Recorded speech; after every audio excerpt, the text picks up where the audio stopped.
नमस्कार, श्री स्वामी समर्थ. तुमचं सर्वांचं आजच्या नवीन ब्लॉगमध्ये पुन्हा एकदा मनापासून स्वागत आहे. तर कसे आहात मंडळी? आय होप सगळे मस्त असतील, आनंदात असतील आणि पावसाळा मस्त एन्जॉय करत असतील. तर बाहेर भरपूर पाऊस पडत आहे आणि पावसाळ्यात सर्वात कंटाळवाणं काम म्हणजे दळण टाकायचं.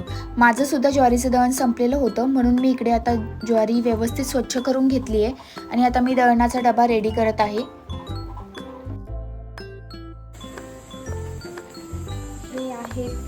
सोया चंक्स आणि सोया चंक्स मी भिजत टाकलेले आहे. सोया चंक्सची भाजी करेल किंवा मग फक्त फ्राय करून पण हे छान लागतात. तुपामध्ये वगैरे फ्राय करायचे, थोडंसं मीठ वगैरे टाकून याला फ्राय जर केलं ना, थोडंसं मीठ, थोडं लाल तिखट आणि व्यवस्थित त्याचं जे पाणी ते असं निथळून घ्यायचं आणि मग ते फ्राय करायचं. खूप टेस्टी लागतात सोया चंक्स आणि प्रोटीन्स भरपूर असतात यामध्ये. त्यामुळे रोजच्या डाएटमध्ये, रोजच्या जेवणामध्ये सोया चंक्स आपण ॲड केले पाहिजे असं मला वाटतं. मी तर खाते रोज सोया चंक्स, खूप प्रोटीन रिच असतात ते. इकडे मी खिचडीसाठी सर्व मसाला रेडी करून घेतलेला आहे आणि तांदूळसुद्धा भिजत घातलेले आहेत. मला थोडेसे आधी मी तांदूळ भिजत घालते म्हणजे भात थोडासा मोकळा मोकळा होतो. आणि खिचडीचा प्लॅन आहे, म्हणजे कढी खिचडीचा प्लॅन आहे, फक्त खिचडी नाही. तर कढी खिचडी सगळ्यांनाच आवडते आणि इव्हिनिंगला जास्त हेवी जेवण नको, थोडंसं लाईट जेवणाचं जर ऑप्शन हवा असेल तर कढी खिचडी बेस्ट आहे. तर खिचडी मी आधी बनवून घेतली आहे व त्यानंतर लगेच ही तयारी आहे की कढीसाठी. जास्त काही सामान मी टाकत नाही, म्हणजे एकदम थोडेसे इन्ग्रेडियंटमध्ये मला बनवायला आवडते कढी. तर मी त्यासाठी आधी दही घेऊन आले आणि दही व्यवस्थित फेटून घेत आहे आणि त्यासाठी कढीसाठी मी हे दही आता रेडी करत आहे.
घट्टही नाही करत, अशा प्रकारे कढी बनवते. आणि काही लोक मेथी वगैरे पण टाकतात फ्लेवरसाठी, पण मी नाही टाकत कारण मला नाही आवडत. थोडंसं साखर टाकते मी, बाकी जास्त काही टाकत नाही. अगदी नॉर्मल कढी बनवत असते मी. तर रात्रीचं हे जेवणाचं मी शूट केलं होतं कारण गुरुवारी सकाळी लवकर उठून मला स्वामींची पूजा वगैरे करायची होती. तर गुरुवारी सकाळी मी जरा लवकरच उठले कारण मला सगळी साफसफाई करून सगळी कामं आटोपून परत देवपूजासुद्धा करायची होती. तर आज मी कॉफी घेतलेली आहे, मला आज कॉफी प्यायचा मूड होता. कॉफी घेतल्यानंतर आणि थोडासा नाश्ता केल्यानंतर मी आधी साफसफाई करायला सुरुवात केली. आमचं जे मेन डोअर आहे ते मी आधी स्वच्छ करून घेतलं कारण पावसामुळे खूपच घाणेरडा वास वगैरे पण येतो जर आपण नेहमी क्लीन नाही केलं तर. आणि कधी कधी गांडुळं वगैरे सुद्धा येतात तिकडे. तर त्यामुळे मग मी थोडंसं फिनेल टाकून व्यवस्थित क्लीन केलं. त्यानंतर मी घरातलंही सगळं साफसफाई करून घेतली. जे काही अडचण असताना जे काही बेडशीट्स असतात किंवा जे उशांचे कवर असतात ते मी अडचणीनंतर म्हणजे ज्या दिवशी आपण डोकं वगैरे धुतो त्या दिवशी मी सगळं क्लीन करून घेते. आणि जे आपण वापरलेले कपडे असतात 4-5 दिवसातले ते सर्व कपडे मी चेंज करते आणि स्वच्छ पांघरुणं आणि अंथरुणं पुन्हा वापरायला घेते. आणि आधी जे त्या काळातले कपडे असतात ते सगळे धुवायला टाकते. हे माझ्या आईनेच आम्हाला लहानपणापासून ही सवय लावलेली होती आणि माझी आई हे सर्व फॉलो करायची, त्यामुळे मलाही आपोआप हे सगळं फॉलो करायची सवय लागलेली आहे.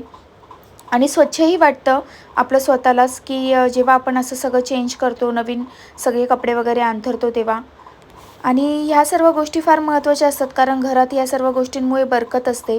पूर्वीच्या काळी असं होतं की स्त्रिया वेगळ्या बसायच्या, त्यामुळे हे सगळं नाही केलं तरी चालायचं. पण आता आपण पूर्ण घरभर वावरतो आणि आपल्या घरामध्ये देव वगैरे सुद्धा असतात, तर घरात आपला हातबोट सगळ्या ठिकाणी लागतो. तर अशा वेळेला आपण असं स्वच्छ राहणं आणि हे वेळोवेळी पाळणं, की 5-6 दिवसानंतर आपले सगळे कपडे चेंज करणं, ते स्वच्छ धुवून काढणं, गोमूत्र वगैरे घरात शिंपडणं, या सर्व गोष्टी मी न चुकता करते. कारण माझ्या घरामध्ये जे देव आहेत त्यामध्ये टाक आहेत आणि टाक असल्यावर जरा ह्या गोष्टी कडक असतात, म्हणजे पाळाव्या लागतात.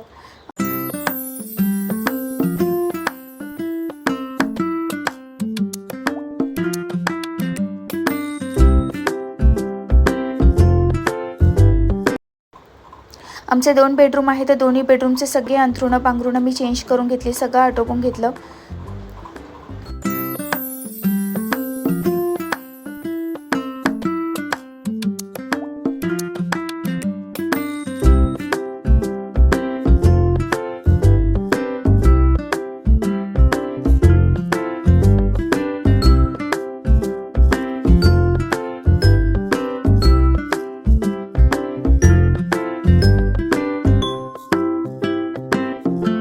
असं जेव्हा व्यवस्थित आपण सगळं आवरतो ना, तेव्हा आपल्याला स्वतःलाच खूप छान वाटतं, खूप स्वच्छ वाटतं, घरामध्ये प्रसन्न वाटतं आणि जी निगेटिव्हिटी असते तीही यामुळे लांब राहते. त्यामुळे मला असं वाटतं की घरात नेहमी पॉझिटिव्ह वातावरण राहावं आणि स्वच्छता नांदावी असं वाटत असेल तर अशा काही गोष्टी आपण फॉलो करायलाच पाहिजे. जर आपल्याला विकेंड्सला वेळ मिळत असेल तर विकेंड्सला पण करू शकतो, पण मी घरीच असते, म्हणजे ऑफिसला जात नाही, त्यामुळे मी वेळच्या वेळी ह्या गोष्टी करत असते.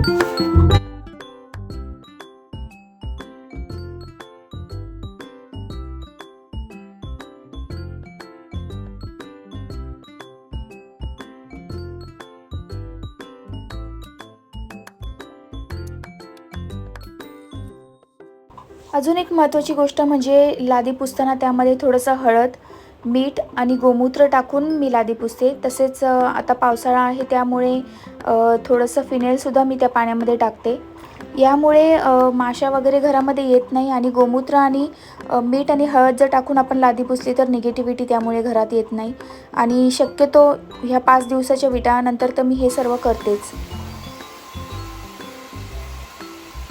पावसाळ्यामध्ये केस लवकर सुकत नाही. मी सगळी कामं आटोपून घेतली केस बांधून, पण माझे केस आतमध्ये ओलेच होते. त्यामुळे मला खूप अनकम्फर्टेबल होत होतं. मग मी आधी सगळे केस वगैरे माझे ड्रायर मारून आधी ड्राय करून घेतले, म्हणजे मला थोडंसं कम्फर्टेबल वाटावं म्हणून. आता मी गोमूत्र पूर्ण घरभर शिंपडून घेत आहे. हे माझं दर महिन्याचं आहे. दर महिन्याला 5-5 दिवसानंतर मी हे सर्व करते, कारण आपला हातबोट पूर्ण घरात सगळीकडे लागलेला असतो. त्यामुळे मला वाटतं हे महत्त्वाचं आहे आणि हे केंद्रात सांगितलं होतं स्वामींच्या, तर तेव्हापासून मी हे फॉलो करते. यानंतर मी सर्वात महत्त्वाचं काम केलं म्हणजे व्यवस्थित आधी पूजा करून घेतली, कारण स्वयंपाक नंतर करता येतो, पण पूजेला विशेष वेळ मला द्यायचा होता, कारण आज खूप दिवसानंतर पूजा होणार होती आणि गुरुपौर्णिमेची पण पूजा बाकी होती. तर माझी पूजा वगैरे सर्व आटोपलेली आहे आणि महाराजांना आज खूप छान सजवलं आहे, मी तुम्हाला दाखवते. तर खूप छान आज महाराजांना सजवलेलं आहे, पूजा वगैरे आटोपलेली आहे. पण मला महाराजांसाठी नैवेद्य करायचा आहे शेवयांच्या खिरीचा, तर तो मी आता नैवेद्य बनवणार आहे. तर बघा अशा प्रकारे महाराज किती छान दिसतात, आज देवारा पण छान दिसतोय. तर मी आता खीर बनवायला घेणार आहे. मला केंद्रात पण जायचं होतं, स्वामींच्या मठात जायचं होतं, पण आज खूप जास्त पाऊस आहे म्हणून मी आज नाही जाणार, नंतर जाणार आहे. तर चला तर पटापट मी खीर बनवून घेते. माझा सगळा स्वयंपाक करायचा बाकी होता, पण मी आधी म्हटलं स्वामींना नैवेद्य करून घेऊया आणि मग उरलेला स्वयंपाक करूया. तर स्वामींना शेवयाची खीर अतिशय आवडीची आहे, म्हणून मी आधी शेवयाची खीर बनवायचं ठरवलं. तर यासाठी मी आधी ज्या माझ्याकडे शेवया होत्या ते व्यवस्थित आता रोस्ट करून घेत आहे तुपामध्ये. तुपात व्यवस्थित फ्राय केलं तर त्यांची टेस्ट एकदम वेगळी लागते, छान लागते, टेस्टी लागतात. आणि आधी थोडंसं पाण्यामध्ये मी शिजवून घेणार आहे, कारण मग नंतर जेव्हा आपण दूध टाकतो तेव्हा ते शेवया दूध सगळं आकसून घेतं. मग आधी जर पाण्यामध्ये व्यवस्थित शिजवलं तर दूध आकसून घेत नाही आणि व्यवस्थित कन्सिस्टन्सी खीरला येते. त्यामुळे मग मी व्यवस्थित आधी शिजवून घेत आहे पाण्यामध्ये.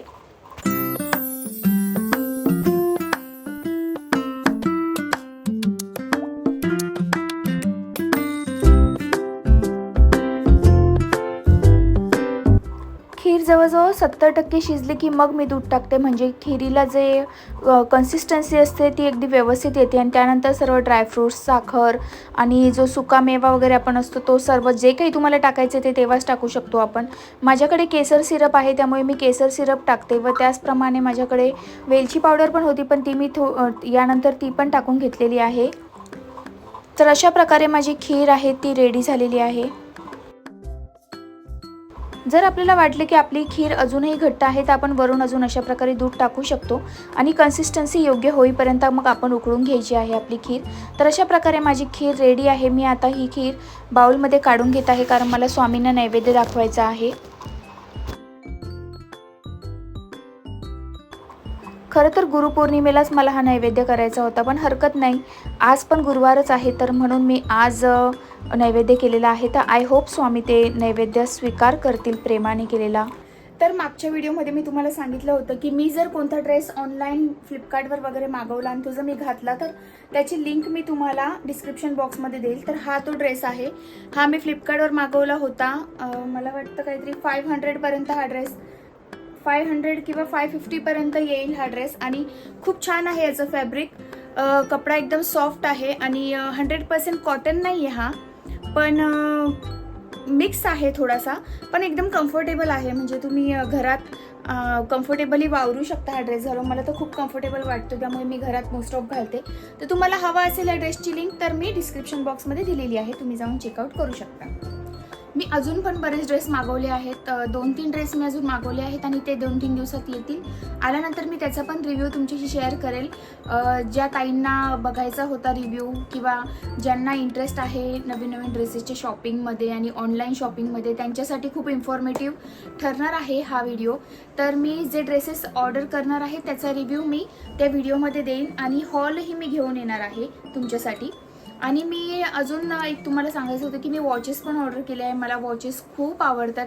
वेगवेगळ्या प्रकारचे ब्रँड्सचे वॉचेस मी नेहमी एक्सप्लोर करत असते. तर मी जे वॉचेस मागवले आहे ते पण मी तुमच्याबरोबर शेअर करणार आहे. जर तुम्हाला घ्यायचे असतील किंवा कोणाला गिफ्ट करायचे असतील तर तुम्ही त्याचा यूज करू शकता. मी त्याची पण लिंक तुम्हाला त्या व्हिडिओच्या डिस्क्रिप्शनमध्ये देईल. ते मी तुम्हाला इन्फॉर्म करत जाईल वेळोवेळी. तर असा होता आजचा व्हिडिओ आवडला असेल तर नक्की लाईक करा, शेअर करा, सबस्क्राईब करा. चला तर मग पुन्हा भेटू अशाच एका सुंदर व्हिडिओमध्ये. तोपर्यंत श्री स्वामी समर्थ.